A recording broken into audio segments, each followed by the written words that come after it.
रघुबर जी दिले भंवरिया हो अंगनैया के बीचे।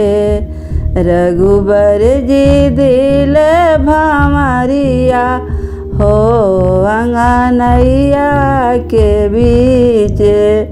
चार सखी आगे भली चार सखी पीछे। चार सखी आगे भली चार सखी पीछे।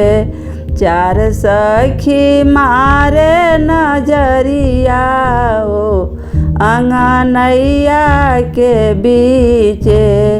चार सखी मारे नजरिया हो अंगनैया के बीचे। रघुबर जी दिले भंवरिया हो अंगनैया के बीचे।